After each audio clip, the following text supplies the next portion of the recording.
व्याख्या मुद्रां करसरसिजै पुस्तकं शङ्खचक्रे बिभ्रद्भिन्नस्फटिकरुचिरे पुण्डरीके निषण्णः अमलानश्रीरमृतविशदैरंशभिः प्लावयन्माम् आविर्भूयाद्दनकमहिमा मानसे वागधीशः।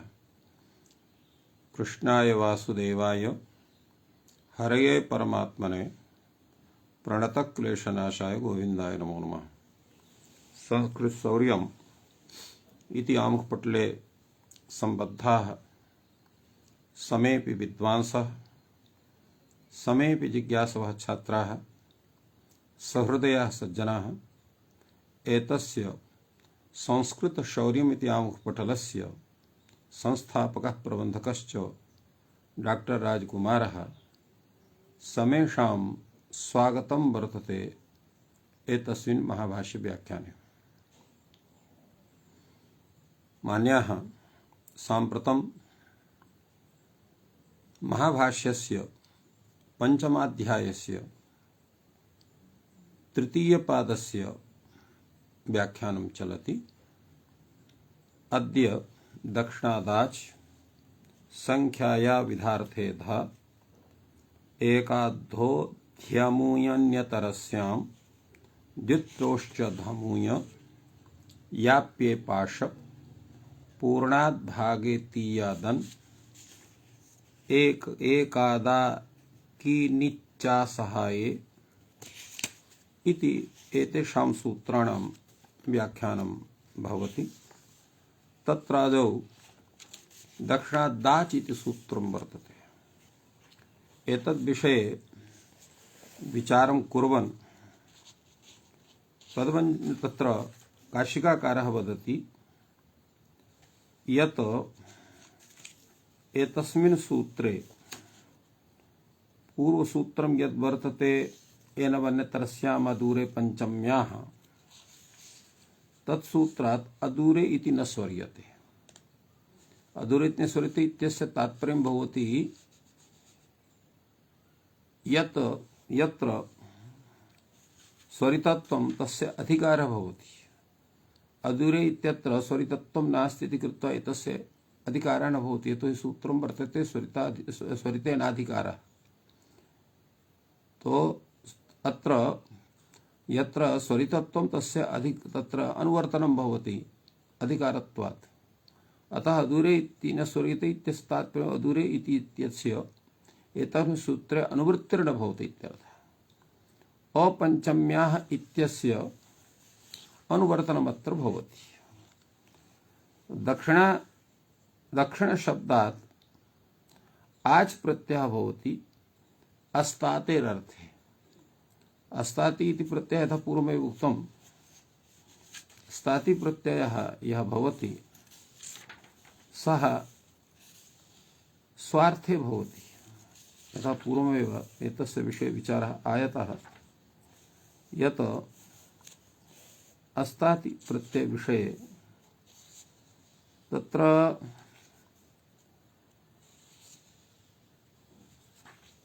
पूर्वं तत्र अस्ताति विषये तत्र अस्ताति शब्दः यथा अस्ताति प्रत्ययः स्वार्थे भवति इति कृत्वा अत्र स्वार्थे एव अयं प्रत्ययः भवति आचित्यपि प्रत्ययः इति तात्पर्यम् एतस्य। तेन अत्र एतस्य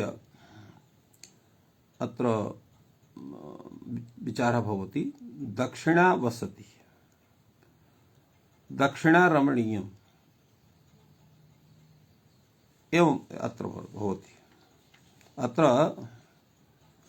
तत्र यतो हि अस्ताति प्रत्ययः भवति सः सप्तम्यन्तात् पंचम्यन्तात् प्रथमान्तात् दिग्देश कालेषु विषये भवति। अस्ताति प्रत्ययः स्वार्थे एव अत्रैव अत्रापि तथैव आचिति प्रत्ययोऽपि यदा अत्र दक्षिण देशे वसति, दक्षिणे देशे वसति इति विवक्षायां दक्षिणावसे अत्र आच् प्रत्यय कृते दक्षिणावसति। अत्र दक्षिण शब्दात् यदा आच् इति प्रत्ययः तदा अत्र भवसंज्ञायां जातायां यस्य चित्रे दक्षिण घटकस्य णकार घटकस्य अकारस्य लोपे वर्ण सम्मेलने स्वादिकार्ये सति दक्षिणा शब्द इति एवं सिद्ध्यति। एवं दक्षिण देशा तत्र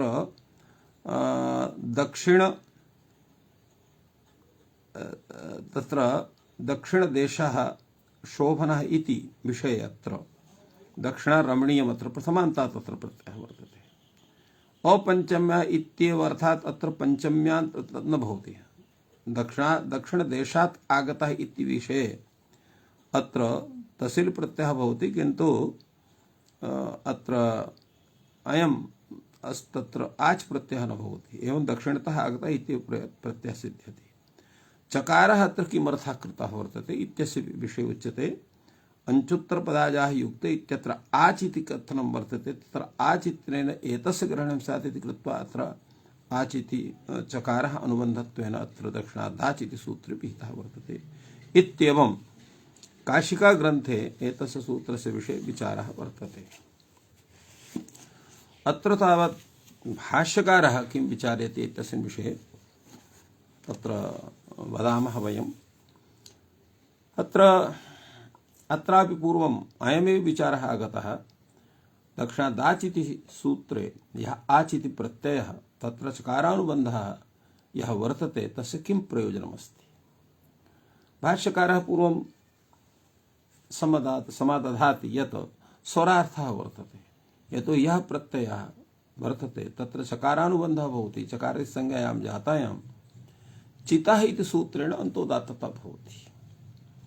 अतः अत्रापि चितः इति सूत्रेण आच् प्रत्यान्तः शब्दः यः वर्तते तस्य अन्त्यवर्णः स्वरितः स्यात्, अथवा तत्र आजन्तः यः शब्दः सः स्वरित तत्र स्वरान्तः स्यात्, अर्थात् स्वरितान्तः स्यात्, तस्य अन्त्यवर्णः स्वरितः स्यात्।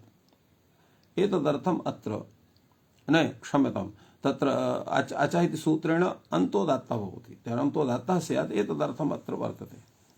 चितः अन्तोदात्तः भवति, अन्तोदात्तत्वं यथा स्यात्। तो अन्तोदात्त विधानाय चितः इति सूत्रेण अत्र चकारः अनुबन्धः वर्तते।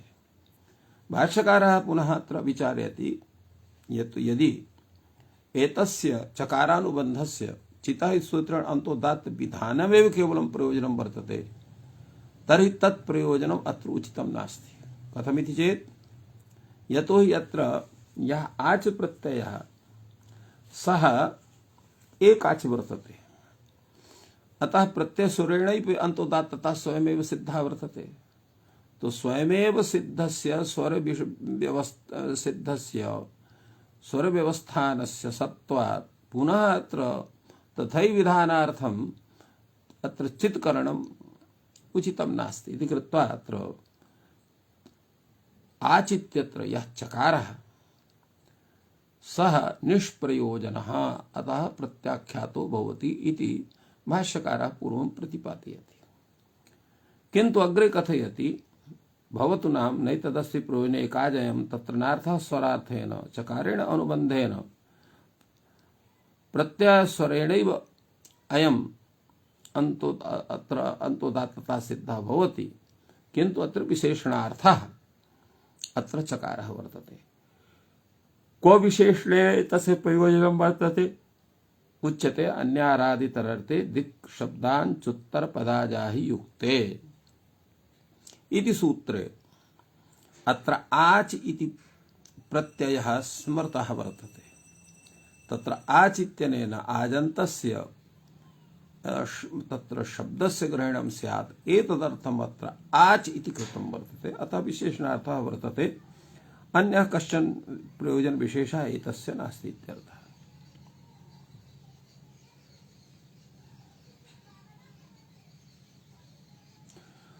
अग्रे तावत् सूत्रं वर्तते संख्याया विधार्थे धा। संख्याया विधार्थे धा इति सूत्रस्य किं तात्पर्यम् इति विषये अत्र काशिकाकारः वदति संख्यावाचिभ्यः प्रातिपदिकेभ्यः विधार्थे विधार्थीनां प्रकारार्थे वर्तमानेभ्यः धा इति प्रत्ययः भवति। अतएव अत्र विधा प्रकारः विदधाति यत् विधीयते इति विधा इति भवति। सच सर्वक्रिया विषयः एव गृह्यते। स्वप्रकारः कथं भूतः स्यात्? तो स्वप्रकारात् उच्यते सर्वक्रिया विषयः एव भवति। तात्पर्यं गुणविषयः। अत्र एतस्य गुणविषयत्वम् एतस्य प्रयोजनं नास्ति। एवमेव तत्र कारक विषयत्वम् अपि एतस्य नास्ति। एवं जो है एतस्य सर्वस्य विषये अत्र विधार्थे विषये क्रिया एव अत्र कृता वर्तते। तो सर्वक्रिया विषयः एव अत्र प्रकारः गृह्यते। फलतः अत्र क्रिया प्रकारे वर्तमानायाः संख्यायाः तद् संख्यावाचकात् शब्दात् प्रातिपदिकात् ध प्रत्ययः भवति। यदा एक प्रकारं भुङ्क्ते इति एकधा भुङ्क्ते, तत्र द्वाभ्यां प्रकाराभ्यां गच्छति इति द्विधा गच्छति, त्रिभ्यः प्रकारेभ्यः गच्छति इति त्रिधा गच्छति। एवं तत्र चतुर्भिः प्रकारैः गच्छति इति तत्र चतुर्धा, एवं पंचभिः प्रकारैः गच्छति इति पंचधा। एवं रूपेण अत्र क्रियायाः स्वरूपं प्रकारेण भवति। फलतः अत्र एक शब्दात् द्विशब्दात् त्रिशब्दात् चतुर्शब्दात् पंचशब्दात् तथा ध प्रत्ययस्य विधानं भवति। तो एवं रूपेण एतस्य सूत्रस्य तात्पर्यं वर्तते। अत्र भगवता भाष्यकारेण अतएव शोभनः विचारः कृतः वर्तते। कश्च विचारः? पूर्वम् अत्र एतद्विषये विधापदार्थः कः? तत्र प्रदीपकारः कैयटः कथयति, यदा विधा शब्दः स्त्रीलिङ्गः उपादीयते तदा तस्य अनेकार्थत्वात् अनिष्ठत्वेपि विषये प्रसंगः। अर्थात विधा पिदार्थात् विधा, तत्र विध इति शब्दात् टापि सति विधा इति स्त्रीलिंग शब्दः। विपूर्वक दुधाय धारण पोषणयो धातोः क्युप् प्रत्यये कृते सति अपि विधीयते इति विधा इत्यपि भवति। एवं रूपेण विदधात् तत्र क्युप् प्रत्यये कृते सति विदधाति इति विधा इत्यपि भवति। तो एवं अत्र विधा पदार्थः पुल्लिंगोऽपि वर्तते स्त्रीलिंगोऽपि वर्तते। तो यदा स्त्रीलिंगः उपादीयते तदा तस्य अनेकार्थत्वात् अनिष्टेपि विषये प्रसंगः। तत्र विधा विषये एवं रूपेण अत्र स्वरूपं स्यात्।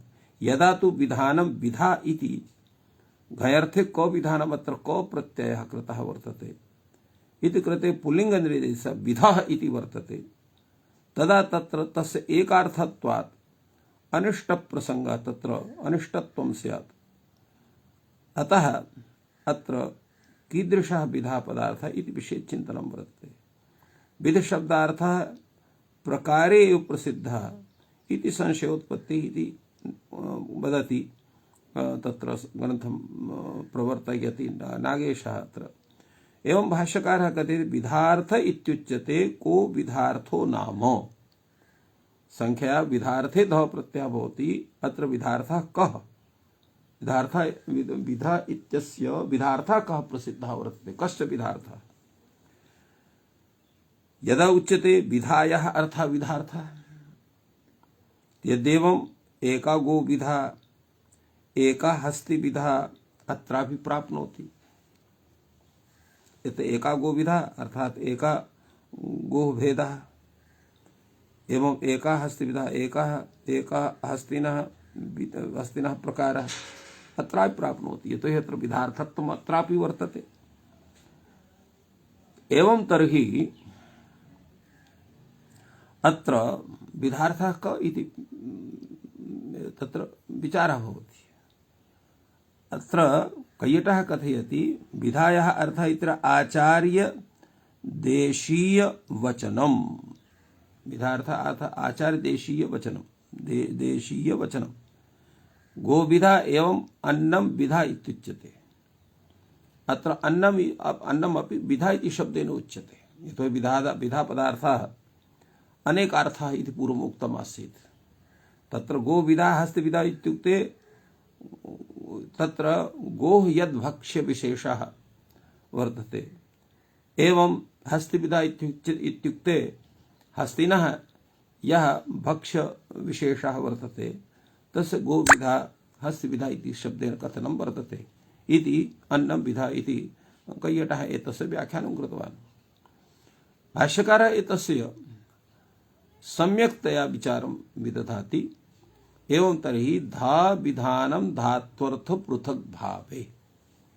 अत्र धा विधानं यद् वर्तते तत्र धात्वर्थ पृथक् भावे भवति इति वक्तव्यम्। किन्तु प्रश्नः पुनः भवति, धात्वर्थ पृथक् भावे धा विधानं भवति, किन्तु अत्र धात्वर्थ पृथक् भावः कः वर्तते? कस्य धात्वर्थ पृथक् भावः? धात्वर्थ पृथक् भाव इति पदेन कस्य ग्रहणं करणीयम्? किं च तात्पर्यम् एतस्य शब्दस्य?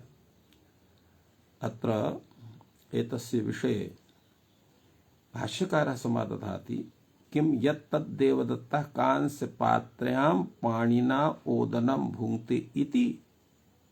अत्र धातुरथ पृथक् भाव विषये विचारं विदधाति अत्र भाष्यकारः। तत्र प्रश्नः भवति, देवदत्तः कांस्यपात्रां पाणिना ओदनं भुङ्क्ते, अत्र धातुरथ पृथक् भावः वर्तते वा न वा? अत्र देवदत्तः इति कर्तृपदं, कांस्यपात्र्याम् इति अधिकरणपदं, पाणिना इति तत्र करणपदं, ओदनम् इति कर्मपदम्, एतेषां तत्र प्रकारत्वं वर्तते। तर्हि विधात्वम् आगतं, धात्वर्थ पृथक् भावत्वं। किम् एतद् धात्वर्थ पृथक् भावत्वं वर्तते वा? भाष्यकारः कथयति नेत्याह, एतत् पृथक् भाव तत्र धातुर् पृथक् भावत्वं नास्ति। तर्हि किमस्ति अत्र? अत्र कारक पृथक्त्वम् एतत्। अत्र भिन्नानि भिन्नानि कारकाणि सन्ति। कर्तृकारकम्, अधिकरणकारकं, करणकारकं, कर्मकारकम् इति अनेकानि कारकाणि कारक पृथक्त्वम् एतत् वर्तते। धात्वर्थ पृथक्त्वं नास्ति। तर्हि भवतु न, अत्र धात्वर्थ पृथक्त्व विषये अपि उच्यते। यत् तर्हि तत् काल्ये भुङ्क्ते सायं भुङ्क्ते। अत्र कल्य इति शब्दः वर्तते। यत् परश्वः इति विषये, तत्र श्वः इति विषये कल्य इति शब्दः। यथा हिंदी भाषायां काल इति शब्दः वर्तते। इस कार्य को हम कल करेंगे, एतत् कार्यं कल्ये विधास्यामि। तो एवं तत्र हिंदी भाषायां तत्र काल करूंगा इति कल्ये विधास्यामि इति भवति। तो कल्य इति शब्दः कल्ये भुङ्क्ते, अर्थात् श्वः एतस्य भोजनम् अहं करिष्यामि एवं रूपतया वर्तमानकाले वर्तमानाद् वा इति विषये तत्र वर्तमान सामीप्ये वर्तमानाद् वा इति कृत्वा अत्र भुङ्क्ते इति वर्तमान प्रयोगः वर्तते। अन्यथा तत्र श्वः भोक्ता इत्यर्थे कल्ये भोक्ता या काले तत्र अत्र प्रयोगः स्यात्। उष्णं भुङ्क्ते, न क्षम्यतां, सायं भुङ्क्ते। तो अत्रापि तत्र भेदः वर्तते। उच्यते अत्रापि भेदः तादृशः नास्ति, अर्थात् धात्वर्थ पृथक् भावः नास्ति। किमस्ति तर्हि कालपृथक्त्वम् एतत्। अत्र कालस्य पृथक्त्वं वर्तते। कल्य इत्युक्ते भविष्यकालः, सायं भुङ्क्ते इत्यपि भविष्यकालः वर्तते। तत्र कल्ये भुङ्क्ते इत्यत्र अनद्यतन भविष्यत्कालः वर्तते, सायं भुङ्क्ते इत्यत्र अद्यतन भविष्यत्कालः वर्तते। अतः कालपृथक्त्वम् अस्ति, तत्र धात्वर्थ पृथक्त्वं नास्ति। भवतु तर्हि अन्यत् उदाहरणम् अस्माभिः दीयते। यत् तर्हि शीतं भुङ्क्ते, उष्णं भुङ्क्ते, अत्रापि पृथक्त्वं वर्तते।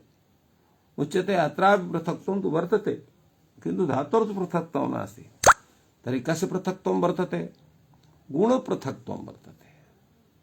तो गुणपृथक्त्वस्य सत्त्वात् अत्र कार्यं न भवितुमर्हति, अर्थात् प्रत्ययविधानं न भवितुमर्हति। एतद्विषये कैयटः अपि अत्र कथयति। किं धातु कृतः अर्थः धात्वर्थः इति कारकं विवक्षितम्। धातु कृतः अर्थः धात्वर्थः इति कारकं विवक्षितम्, अथवा धातोः अर्थः धात्वर्थः क्रिया विवक्षा इति विषये प्रश्नः वर्तते। किं पुनर्धात्वर्थ पृथक् भाव इत्यस्य तात्पर्यं भवति। तत्र प्रश्नः यः विकल्पः अत्र आगतः। किं धातुकृतः अर्थः धात्वर्थः इति कारकं विवक्षितं वा वर्तते, यतो हि तत्र धात्वर्थः धातुकृतः अर्थः, धातुकृतः अर्थः तत्र कारकं भवति इति कृत्वा कारकं विवक्षितम्, अथवा धातोः अर्थः धात्वर्थः इति क्रिया विवक्षा तत्र विवक्षिता भवति इति विषये प्रश्नः। कल् इति शब्दः यथा अस्माभिः पूर्वम् उच्यते कल्यम् अहर्मुखम् इत्युच्यते। एवं क्षम्यताम्, अत्र कल्यम् अत्र कल्यत् शब्दः इत्यपि तथापि प्रयुक्तः वर्तते, किन्तु कल्यशब्दः अत्र अहर्मुखम्। अहर्मुखम् इत्युक्ते प्रातः कालः। तो कल्यम् अत्र अहर्मुखम् इत्युच्यते, पृथक् तत्र इत्यस्य प्रातः कालः भवति। तो पृथक् भावात् पृथक्त्वं मन्यते इत्यर्थः। एवं एतस्य विचारः अत्र कृतः वर्तते। भाष्यकारः अत्रापि कथयति एतदपि उदाहरणं न समीचीनम्। अत्र गुणपृथक्त्वं वर्तते, धात्वर्थपृथक्त्वं तु आगत एव न। तर्हि पुनः सः गच्छति भवतु नाम अस्माभिः यानि उत्तराणि दत्तानि तानि सर्वाण्यपि भवता अस्वीकृतानि वर्तन्ते। तर्हि अस्य मुख्यं समाधानं किमस्ति इति धिया अत्र प्रश्नः भवति। प्रश्नस्य उपरि प्रश्नः कस्तर्हि पृथक् धात्वर्थः पृथक् भावः। भाष्यकारः कथयति कारकाणां प्रवृत्तिविशेषः क्रिया। पूर्वं क्रिया का भवति इति विषये ज्ञातव्यं वर्तते। का च सा क्रिया? कारकाणां प्रवृत्तिविशेषः। कारकाणां तत्र यत्र प्रवृत्तिः भवति प्रवृत्तिविशेषः सा क्रिया भवति। अतएव क्रियाजनकत्वं कारकत्वं सर्वाणि कारकाणि क्रियाजनकानि भवन्ति इति कृत्वा कारकाणां प्रवृत्तिविशेषः तत्र क्रिया कथ्यते। यद्येवं क्रियाप्रकारे अयं भवति एवं क्रियाप्रकारे अत्र भवति। विधयुक्तगताश्च प्रकारे भवन्ति, विधयुक्तगताश्च प्रकारे भवन्ति। यथा एवं विधम् एवं युक्तम् एवं गतम् एवं प्रकारम्। तो अत्र एवं रूपेण अत्र एतस्य विषय समाधानं भगवता भाष्यकारेण कृतम्। किन्तु एतदपि यत् समाधानं वर्तते तत् पूर्णतया स्पष्टं न प्रतीयते इति कृत्वा एतस्य सम्यक् विचारं विदधाति कैयटः। सः कथयति पूर्वपदार्थ विषये एव प्रश्नप्रतिवचने पृथग्भावस्य सुज्ञानत्वात् तद्विषय प्रश्न अयोगात्। प्रश्नः कस्मिन् विषये भवति? अज्ञात विषये प्रश्नः भवति। यदा यः विषयः सुज्ञातः वर्तते तस्य विषये प्रश्नः कथं स्यात्? तो अत्र पूर्वपदार्थ विषये एव प्रश्नप्रतिवचने पृथग्भावस्य सुज्ञानत्वात् तद्विषये प्रश्न अयोगात्, प्रश्नस्य असम्बन्धात् तत्र पंचधा गच्छति इति एकस्यागमनक्रियायाः शब्देन निवृत्तभेदायाः प्रकारलक्षण पृथग्भाव प्रतिपत्ति। तत्र पंचधा गच्छति इत्यस्य किं तात्पर्यं भवति? गमनक्रिया तो एका एव भवति। तर्हि एका एव गमनक्रिया, तर्हि पंचधा सा कथं भवितुमर्हेत्? उच्यते एकस्याः गमनक्रियायाः शब्देन निवृत्तभेदायाः, शब्देन निवृत्तभेदायाः प्रकारलक्षण पृथग्भाव प्रतिपत्तिः। यदि शब्देन तत्र तस्य भेदानां निवृत्तिः वर्तते किन्तु प्रकारलक्षणं यद् वर्तते तया रीत्या तस्य पृथक्त्वं वर्तते इति कृत्वा पृथग्लक्षण पृथग्भाव प्रतिपत्तिर्जायते। अतः धात्वर्थ पृथग्भावत्वं तस्य सिद्ध्यति। अतएव अत्र भाष्यकारः यद्येवं क्रियाप्रकारे अयं भवति इति रीत्या तस्य व्याख्यानं यत् कृतवान् तस्यापि विषये अत्र कैयटः कथयति सूत्रन्यासेनैव सिद्धे वार्तिकं नारम्भणीयम् इत्यर्थः। अर्थात तथा धाविधानं धात्वर्थ पृथक् भावः यः शब्दः अत्र कथितः वार्तिककारेण तस्य आवश्यकता नास्ति। संख्या विधार्थे ध इत्यनेनैव तत्सर्वं सिद्धं भवति। सूत्रन्यासेनैव सिद्धे वार्तिकं नारम्भणीयम् इत्यर्थः। तथा हि सामान्यस्य भेदकः विशेषः प्रकारः उच्यते। यतोहि प्रकारः भेदकः भेदकः कः भवति तो सामान्यस्य भेदकः विशेषः प्रकारः उच्यते। न च गुणकालकारक पृथक्त्वे किंचित् सामान्यम् उपात्तम् यस्य प्रकारः स्यात्।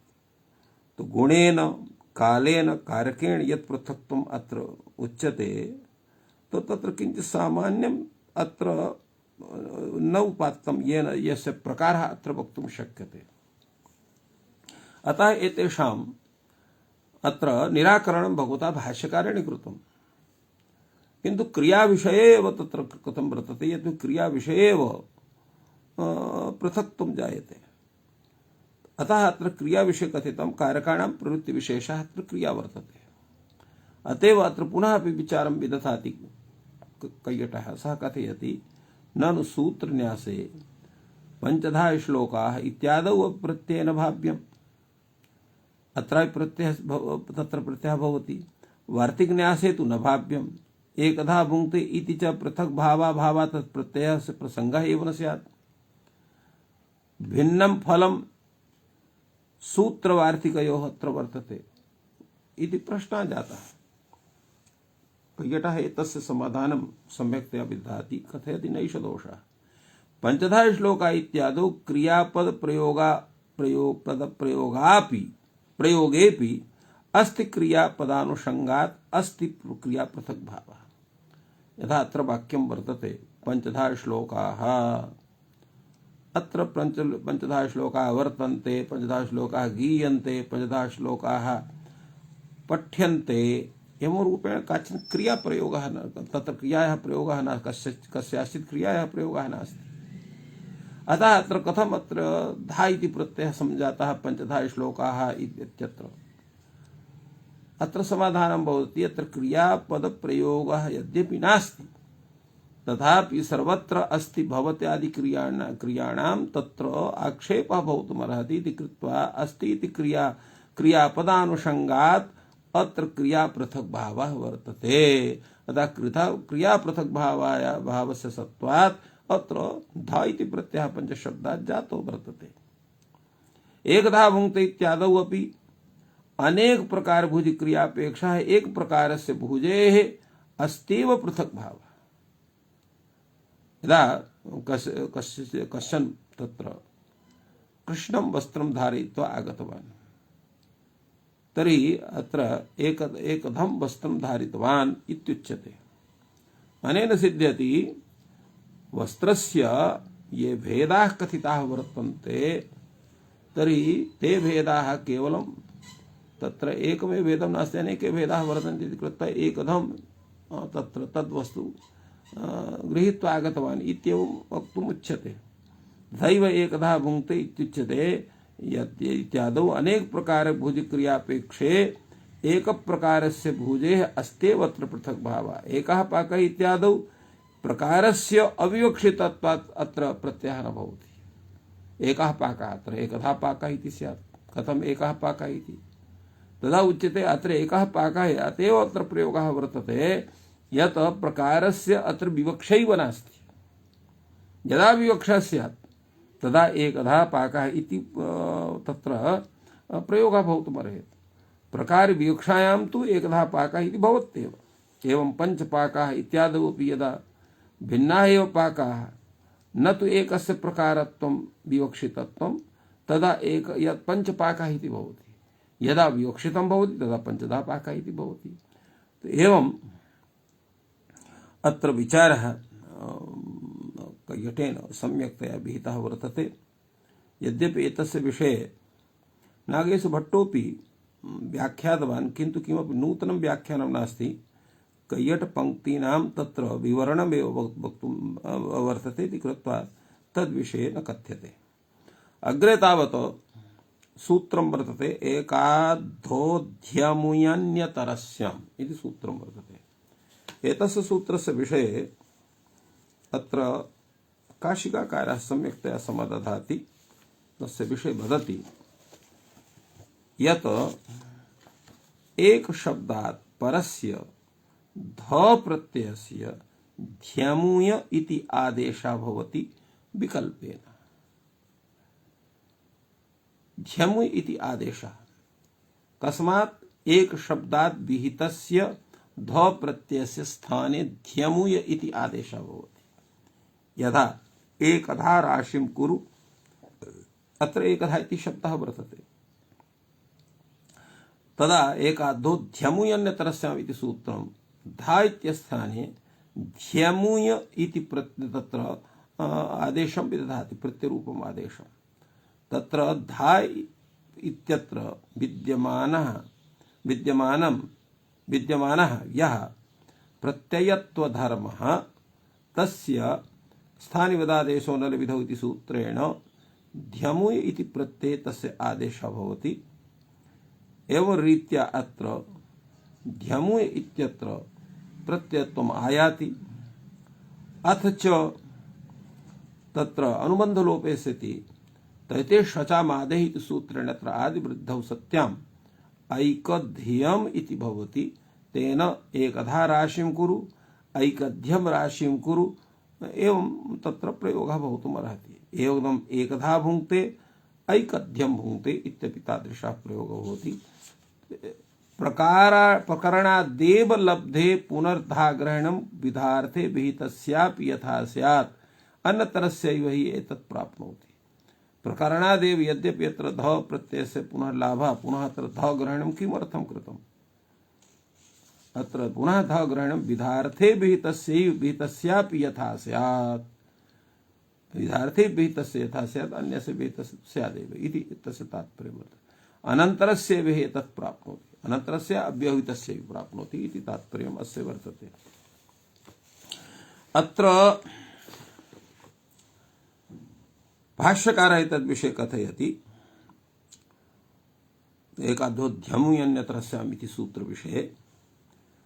ततः पूर्वं कैयटः तत्र सूत्रविषये किञ्चित् विचारयति। ग्रहणेन पुनर्धाग्रहणं धामात्रस्य आदेशार्थः सम्पूर्ण ध इत्यस्य स्थाने आदेशः भवति। अलोन्त्यस्य आदाय तत्र ध इत्यस्य अन्त्यार्थे न भवति इत्यर्थः। अन्यथा अनन्त्यात् अधिकरणे विचाल एव ध्यमुय विज्ञायेत। अत्र अन्यथा आनन्तर्यात् अधिकरण विचाले एव, अधिकरण विचालः अर्थात् अन्यथा करणम्, अधिकरणस्य अधिकरणं द्रव्यं, तो द्रव्यस्य अन्यथा करणं यत्र वर्तते तस्मिन् अर्थे स्यात् इति विचारः। अन्यथा अनन्तर्यात् अधिकरण विचाले ध्यमुय विज्ञायेत तस्य विधार्थे न स्यात् ऐकध्यं भुङ्क्ते इति प्रयोगः न भवितुमर्हति। एतद्विषये नागेशः अपि कथयति अनुवर्तमानस्य च पूर्वमेव विहितस्य पुनर्विधानासम्भवात् स्थानित्वमेव विज्ञास्यते इति भावः। अत्र अनुवर्तमानस्य च पूर्वमेव विहितस्य पुनर्विधानासम्भवात् तत्र स्थानित्वमेव विज्ञास्यते इति एतस्य तात्पर्यम्। अर्थात् तस्य स्थानित्वं भवति, विधानं न भवति। एवं न भवति अत्र धा प्रत्ययं विधात् तस्य स्थानिध्यम् इति आदेशं विधाति इति एवं नास्ति।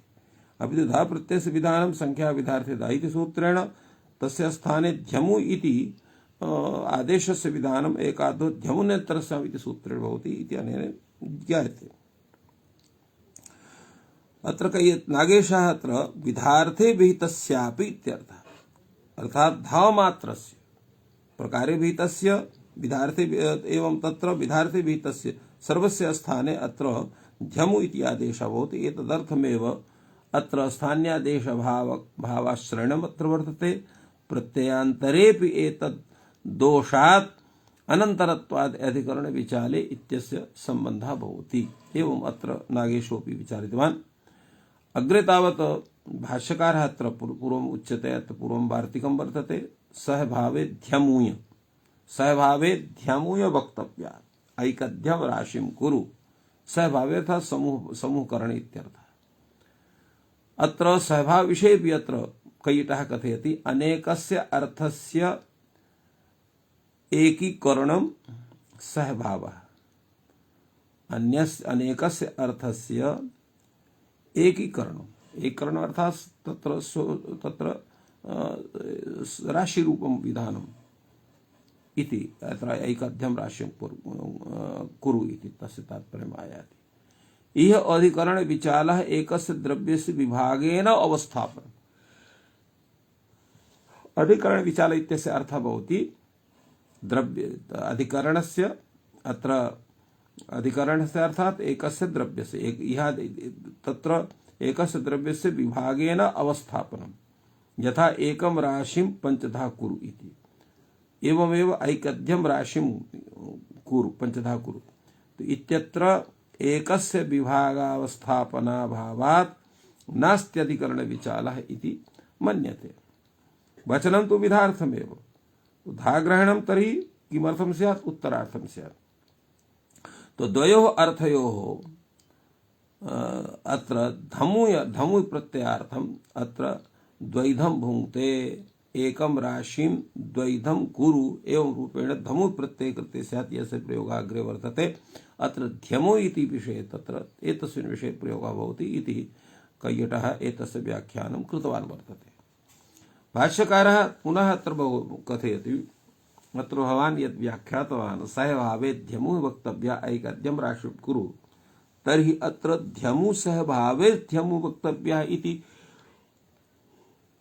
वचनं करणीयं वा? भाष्यकारः कथयति न करणीयः सहभाव ध्यमु इति सहभाव इति शब्दस्य प्रयोगः तत्र न करणीयः। अतएव अत्र उक्तं स तर्हि वक्तव्या न वक्तव्या। कथं न वक्तव्या? अधिकरण विचाले इत्युच्यते, न च अवश्यं स एव अधिकरण विचालः यद एकम अनेकम क्रियते। यदपि अनेकम एकम क्रियते सोपि अधिकरण विचालः। अर्थात अधिकरण विचाल पदेन अनेकस्य अर्थस्य तत्र एकस्य अर्थस्य अनेक स्वरूपं दीयते, तदेव अधिकरण विचालम नास्ति। अपितु अनेकस्य एकं विधानमपि अधिकरण विचालः भवितुमर्हति। अतः अत्र एकस्य द्रव्यस्य यत् अनेकाधिकरणत्वं यद् वर्तते, केवलं तदेव अधिकरण विचाल पदेन न गृह्यते, अपितु यत्र अनेकम एकम क्रियते सोपि अधिकरण विचाल पदेन गृह्यते। समाध्येतोः अत्र कैयटः कथयति, अनेकस्य यत् एकीकरणं तत्प्रकाराभावात् तदर्थमेव अधिकरण विचाले च इति सूत्रम्। एकस्य एकीकरणे प्रकारस्यापि संभवात् पूर्वेणैव सिद्धत्वात् इत्याहु इति रूपेण अत्र कैयटः एतस्य व्याख्यानं कृतवान्। तथैव अत्र आहु इति कथनस्य विषये काशिकाकार तत्र उद्योगकारस्य किञ्चित् भिन्नं स्वरूपं वर्तते। उद्योगकारः कथयति, आहु इत्यनेन कैयटस्य अरुचिः सूच्यते। अत्र अरुचि विजन्तु अनेकस्य एकीकरणेऽपि प्रकार संभवः।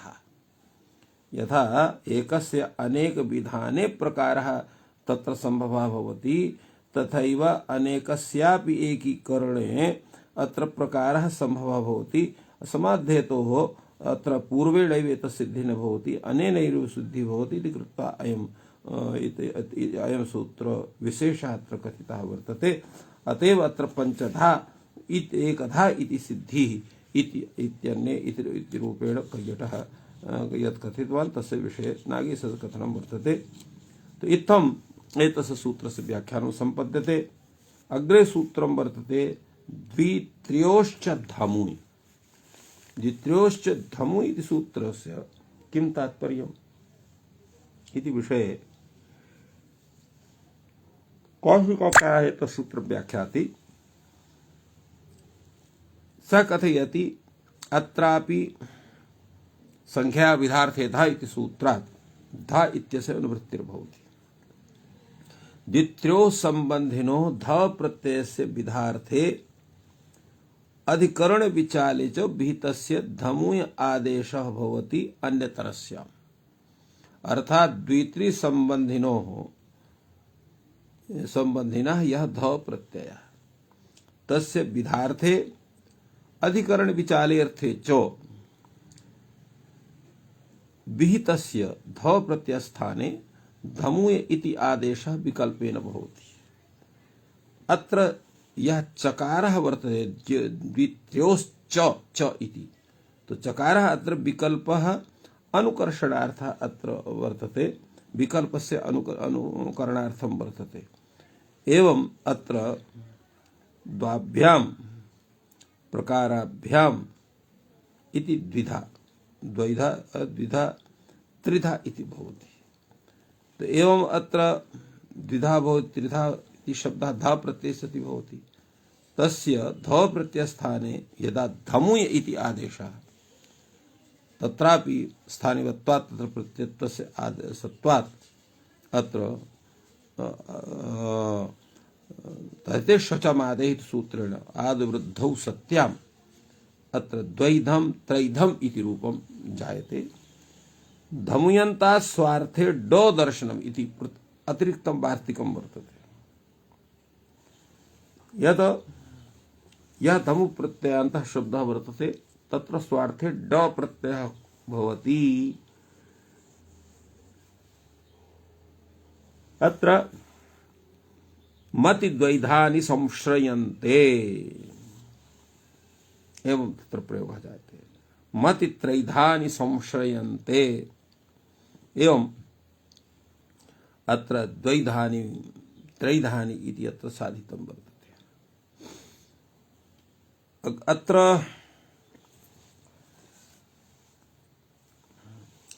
तत्र काशीकारः एवमेव एतस्य व्याख्यानं कृतवान्। भाष्यकारः अत्र एतदेव वार्तिकं पूर्वं स्मारयति। धमुयन्ता स्वार्थे डो दर्शनम्, धमु प्रत्ययान्ता स्वार्थे ड प्रत्ययः भवति।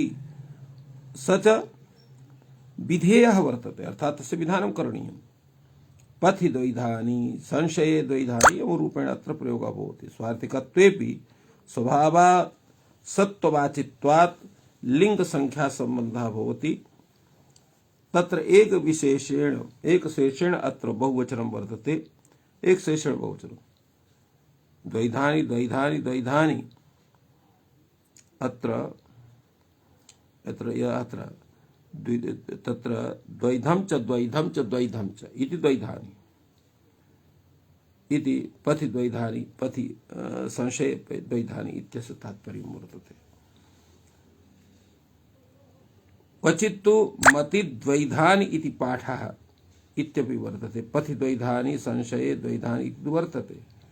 क्वचित् मति द्वैधानि इत्यपि पाठः वर्तते इति विषयेपि अत्र काशिका प्रदीपकारः अत्र चिन्तितवान्। तो एतदेव व्याख्यानम् अत्र एतत् सूत्रस्य वर्तते। अग्रे सूत्रमस्ति याप्ये पाशव। तो याप्ये पाशव इति सूत्रस्य किं तात्पर्यम्? काशिकाकारः कथयति याप् इति शब्दस्य अर्थः वर्तते कुत्सितः, कुत्सितः नाम निन्दितः। तो याप् इति शब्दस्य कुत्सितः इत्यर्थः। तो यापे वर्तमानात् प्रातिपदिकात् स्वार्थे पाशव प्रत्ययः भवति। यथा कुत्सितः वैयाकरणः इति वैयाकरणपाशः। अत्र कः भवति कुत्सितः वैयाकरणः? यः व्याकरणशास्त्रे प्रवीणः दुःशीलः तत्र कस्मान्न भवति? उच्यते यस्य गुणस्य सद्भावात् द्रव्ये शब्दनिवेशः तस्य कुत्सायां प्रत्ययः। तो यस्य गुणस्य सद्भावात् द्रव्ये शब्द निवेशः यस्य शब्दस्य यस्य गुणस्य सद्भावात् तस्य शब्दस्य द्रव्य विशेषे तत्र प्रयोगः भवति तत्र द्रव्य विशेषे कुत्सायां सत्यां तत्र प्रत्ययः भवति इति तात्पर्यम् इत्थम् एतस्य व्याख्यानं काशिकाकारेण विहितः वर्तते। भाष्यकारः अपि एतस्य विषये अत्र प्रतिपादनं विदधाति। सः कथति पाशपि कुत्सित ग्रहणम् पाशब प्रत्यय विषये कुत्सित ग्रहणं करणीयं पाशपि कुत्सित ग्रहणं कर्तव्यं वैयाकरण पाशः याज्ञिक पाशः एतस्य अर्थः भवति कुत्सितः वैयाकरणः कुत्सितः याज्ञिकः। तो यो हि यापयितव्यः याप्यः तत्र मा भूत् अत्र यापयितव्यः याप्यः यः वर्तते तत्र न भवेत् कुत्सितार्थे भवेत् अर्थात यह कालः आपयितव्यः यह कालः आपयितव्यः यापयितव्यः तः याप्यः कालः इति विषये अत्र प्रत्ययः न स्यात् अपि तु कुत्सार्थे स्यात् इति तात्पर्येण अत्र याप् शब्दः अत्र यो हि यापयितव्यः तत्र मा भूत् यापिता अस्माद् गुणः इति याप्यः कुत्सितः यापिताः गुणाः अस्मात् अर्थात यस्माद् गुणाः निर्गताः सन्ति निर्गुणः कश्चन दुर्गुणयुक्तः वर्तते तस्य विषये याप्य इति प्रयोगः भवति इति याप्यः कुत्सितः अस्ति कर्मसाधना यापयितव्यः याप्यः याप्यः नाम देशान्तरं प्रापयितव्यः यः अस्मात् देशात् अन्यस्मिन् देशे यापनीयः भवति स याप्यः कथ्यते सः भिन्नः अर्थः तस्य तत्र विशेषानुपादानात् अति प्रसंगम मत्वा अत्र पाशपि स्यात् इति अत्र प्रयोगः जातः अत्र अति प्रसंगः कुत्र भवति अति प्रसंगः नाम अतिव्याप्ति तद्विषयेपि अत्र विचार्यते कश्च विचारः अत्र भवति तदा उच्यते अथ कश्चन वैयाकरणः शरीरेण कृशः किन्तु व्याकरणेन शोभनः वर्तते कर्तव्यः व्याकरणपाशः इति तत्र वैयाकरणपाशः इति करणे यतो हि व्याकरणे तत्र तस्य शोभना गतिः वर्तते उत्तमः वैयाकरणः किन्तु शरीरेण कृशः वर्तते तर्हि शरीरेण कृशत्वात्तापि शरीर विषयकं कुत्सितत्वं वर्तते तर्हि वैयाकरणपाशः इति प्रयोगः तस्य कृते करणीयो वा न वा करणीयः भाष्यकारः कथयति न करणीयः न कर्तव्यः कथं यस्य भावात् द्रव्ये शब्द निवेशः तदभिधाने तद्गुणे वक्तव्ये प्रत्ययेन भवितव्यम् अत्र व्याकरण विषये तस्य योग्यतायाः सत्त्वात् तत्र वैयाकरणः सः भवति अतः व्याकरण विषये तस्य यदा न्यूनता स्यात् व्याकरण ज्ञान विषये सम्यक् व्याकरणं नाधीतवान् सः किन्तु सः वैयाकरणः इति आत्मानं कथयति तर्हि सः वैयाकरण पाशः इति वक्तुं शक्यते अर्थात् तत्र निन्दार्थे अत्र पाशप्रत्ययः भवितुमर्हति यस्य भावात् द्रव्ये शब्द निवेशः यस्य भावात् यस्य सत्त्वात् द्रव्ये तत्र व्यक्ति विशेषे शब्द निवेशः वैयाकरण इति शब्द निवेश तदभिधाने वैयाकरणाभिधाने तद अगुणे तद्गुणे वक्तव्ये प्रत्ययेन भवितव्ये तद्गुणे तत्र कुत्सित गुणे भवितव्ये वक्तव्ये अत्र प्रायेण प्रत्ययेन भवितव्ये अर्थात् प्रत्ययः भवति न च कार्श्यस्य भावात् द्रव्ये वैयाकरण शब्दः अर्थात् कार्श्यस्य सत्ते तत्र व्यक्ति विषये तत्र द्रव्य शब्दस्य प्रयोगः तत्र व्याकरण शब्द वैयाकरण शब्दस्य प्रयोगः न भवति अति अधीत व्याकरणः यः भवति स तत्रैव वैयाकरण इति शब्दस्य प्रयोगः भवति तर्हि कुत्सितत्वमपि तत्र व्याकरणे एव व्याकरण ज्ञान विषये एव न्यूनता विषये एव स्यात् तदैव वैयाकरण पाशः इति वक्तुं शक्यते एवम् अत्र विचारः भाष्यकारेण एतस्मिन् सूत्रे कृतः वर्तते अग्रे सूत्रं वर्तते पूर्णाद् भागे तीयात् धन् एतत् सूत्रस्य विषये अत्र काशिकाकारः कथयति पूर्ण प्रत्ययः यः तीयः इति प्रत्ययः तदन्तात् प्रातिपदिकात् भागे इत्यर्थे वर्तमानात् स्वार्थे अत्र अन प्रत्ययः भवति। तीयात् अर्थात् तीय प्रत्ययान्तात् पूर्णार्थे वर्तमानात् प्रातिपदिकान्तात् याप्य तत्र वर्तमानात् स्वार्थे अन प्रत्ययः भवति। अत्र अयं यः अन प्रत्ययः क्रियते तत्र रूपे तु परिवर्तनं नास्ति। प्रयोगः तादृशः एव स्यात्, वैयाकरणे याप्य इत्येव रूपं स्यात्। तर्हि अन प्रत्ययस्य विधानस्य तत्र प्रयोजनं किमस्ति? उच्यते स्वरार्थं वचनम्। स्वरार्थम् अत्र वचनं वर्तते। अर्थात् अन प्रत्ययान्तस्य यदि सः नित् स्यात् तर्हि नित्यादिर्नित्यम् इति सूत्रेण आद्युदात्तः सः प्रयोगः स्यात्। यदा केवलं पाशप्रत्ययः क्रियते तर्हि पाशप्रत्ययः यः भवति सः तस्य अन्त्यः अनुदात्तः भवति। अनुदात्तौ सुप्पितौ इति सूत्रेण स आदिः उदात्तः भवति। तत्र मध्योदात्तः स्यात्। यदा अन् इति क्रियते तर्हि आद्युदात्तः भवति इति स्वरे भेदः वर्तते। अग्रे तत्र भागे इति किम्? भागः इति कथ्यः वर्तते। अत्र भागः यत्र भवति तथैव भवति। अत्र द्वितीयं तृतीयम् अत्र भागविषयं चिन्तनं नास्ति इति कृत्वा अत्र प्रत्ययः न भवति। पूरणग्रहणम् उत्तरार्थम्। पूर्णात् भागेतः पूरणग्रहणं किमर्थम्? उत्तरसूत्रेण वर्थार्थम्। नहि अपूर्णः तीयः प्रत्ययः स्यात्। तो ती प्रत्ययस्य विधाने अपूर्णार्थे न भवति, पूर्णार्थे भवति इत्यर्थः। एवं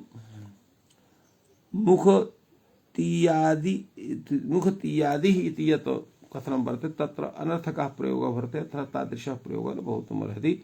तो एवं एतस्य सूत्रस्य व्याख्यानम् अत्र जातम्। काशिकादृष्ट्या भाष्यकारः कथयति पूरणग्रहणे तत्र प्रयोजनं नास्ति, पूरणग्रहणं शक्यं कर्तुं। न हि अपूर्णः तीयशब्दः अस्ति यत्र दोषः स्यात्। तदा उच्यते यत् भवान् कथयति पूरणग्रहणं शक्यं कर्तुं तथा पूरणग्रहणं न करणीयम्। अपूर्णः तीयशब्दः कुत्रापि नास्ति।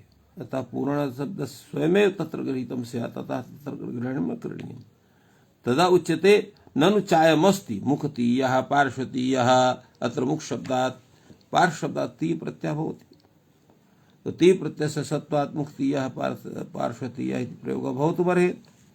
उच्यते अत्र न भवितुमर्हति। कथमिति? अर्थग्रहणे नानर्थकस्य ग्रहणम् इत्येवस्य न भविष्यति।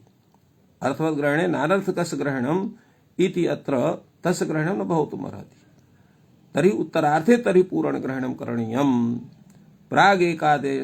प्रागेकादशभ्यो छन्दसि इत्यत्र पूर्ण इत्यस्य अनुवृत्तिः यथा स्यात् तदर्थम् अत्र पूरणग्रहणं कृतं वर्तते, अर्थात् अनुवृत्त्यर्थं वर्तते इति एव रूपेण एतस्य व्याख्यानम् अस्ति। अग्रे तावत् सूत्रं वर्तते एकादाकिनिचासहाये इति सूत्रविषये। अत्र कैयटः एतस्य व्याख्यानं विदधाति। स कथयति एक शब्दात् असहायवाचिनः एक शब्दात्। असहायवाची एक शब्द, एकः असहाय, न तु एकः एक तु संख्या विशिष्ट इति अर्थः नास्ति तस्य। एकः असहायः, तो असहायवाचिनः एक शब्दात् स्वार्थे आकिनिच प्रत्ययः भवति। स्वार्थे अर्थात् प्रकृत्यर्थे एव आकिनिच इति प्रत्ययः भवति। चकारात् अत्र कन् लुकौ च, तत्र कन् प्रत्ययः भवति, लुगपि भवति। तो आकिनिचः कनो वा लुग् विज्ञायते। स च विधान सामर्थ्यात् पक्षे भवति, अर्थात एकदा भवति एकदा न भवति।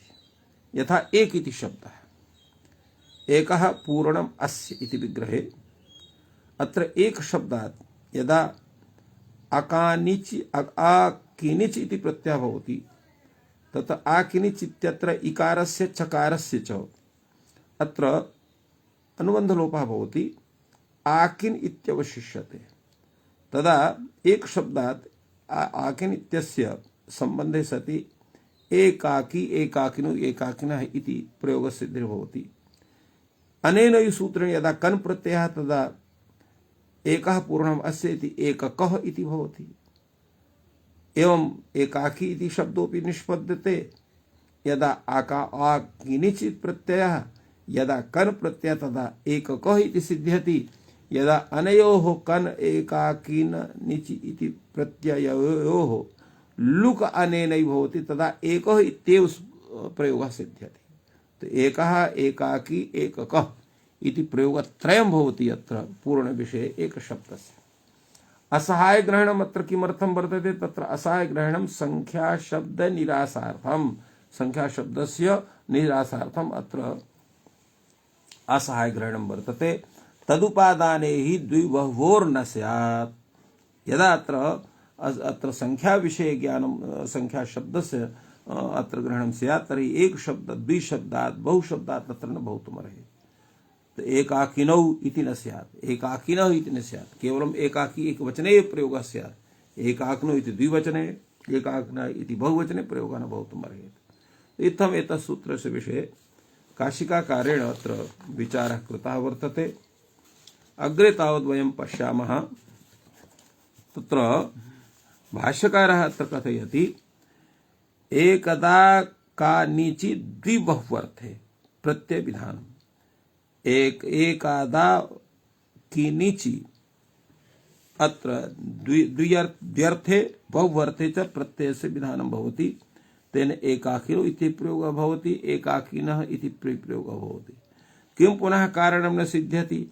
एक शब्दः अयं संख्यापदम्, संख्यायाश्च संख्येयम् अर्थः। अतः अत्र तत्र एकदा द्विबहुवर्थे अत्र प्रत्ययः विधाय इति उक्तं वर्तते। भाष्यकारः तत्र अग्रे एतस्य तत्र जिज्ञासायाः एतस्याः जिज्ञासायाः समाधानं विदधाति। सिद्धं तु संख्यादेशवचनात्। सिद्धमेतत् कथं? द्विबहुवर्थायाः संख्यायाः एकः शब्दः आदेशो वक्तव्यः। अर्थात द्वि इत्यस्थाने बहु इत्यस्य स्थाने द्व्यर्थे बहुवर्थे संख्यायाः एक शब्दः आदेशः भवति। तेन अत्र सिद्ध्यति। अत्र कैयटः एतस्य व्याख्यानं करोति। कथं पुनर्द्विबहुवर्थे प्रत्ययः विधीयते? न हि एक शब्दः द्विबहुवर्थे वर्तते। तस्य उत्तरं सिद्धं तु संख्यादेशवचनात्। अर्थात् तत्र संख्यैव आदेशः संख्यादेशः, संख्यैव आदेशः भवति। स च द्विबहुशब्दयोः असहायस्य वा इत्यर्थः। अर्थात् जब द्विशब्दः बहुशब्दः असहायः असहाय अर्थे भवति तदा तस्य स्थाने बहु इति आदेशः भवति। द्विबहुशब्दयोः अपि असहायग्रहणं विशेषणम् आश्रयणीयं, विशेषणतया तस्यापि आश्रयणं करणीयमेव। अग्रे तावत् उच्यते असहायस्य वा, असहायस्य वा एक शब्दः आदेशः भवति। अर्थात् असहायः यः शब्दः वर्तते तस्थाने एक शब्दः आदेशः भवति, तेन असहायः एकाकी, असहायौ एकाकिनौ, असहायः एकाकिनः एवं सिद्ध्यति। तदा उच्यते सिद्धस्तु स्यात् प्रयोगः। किन्तु अत्र सूत्रस्य भेदः स्यात्। यतो सूत्रः एतादृशः नास्ति। एकादा काकिनी चासहाय इति सूत्रं वर्तते। तर्हि कथं भवान् इत्थं व्याख्यानं करोति? तदा उच्यते एतद् विषयेपि अत्र किं करणीयं? भाष्यकारः कथयति यथा सूत्रस्य स्वरूपं वर्तते तथैव सूत्रस्य स्वरूपं स्वीकरणीयम्। तदा उच्यते ननु चोक्तम् एकादा किनिचि द्विबहुवर्थे प्रत्यय विधानम्। उच्यते नैष दोषः। अत्र कश्चन दोषः नास्ति। ननु तत्र अयम् एक शब्दः अस्तेव संख्यापदम्, तत्र संख्यावाचकं वर्तते। तद्यथा एकः द्वौ गोभः इति प्रयोगाः भवन्ति तदा अस्ति अन्यार्थे वर्तते। तद्यथा सधमादो दुम् न एकास्ताः इति प्रयोगो वर्तते। अत्र एकाः अन्याः इति अर्थः तत्र कृतः वर्तते। एवमेव अत्र असहायवाची अपि एक शब्दः वर्तते यथा एकाग्नयः एकहलानि एकाकिभिः क्षुद्रैर्जितम् अत्रापि तत्र एक शब्दः वर्तते किन्तु अयम् एक शब्दः संख्यावाचकत्वेन नास्ति सिद्धार्थत्वेन वर्तते तदा अत्र कश्चन दोषः न जायते इति समाधानम् अत्र कृतमस्ति।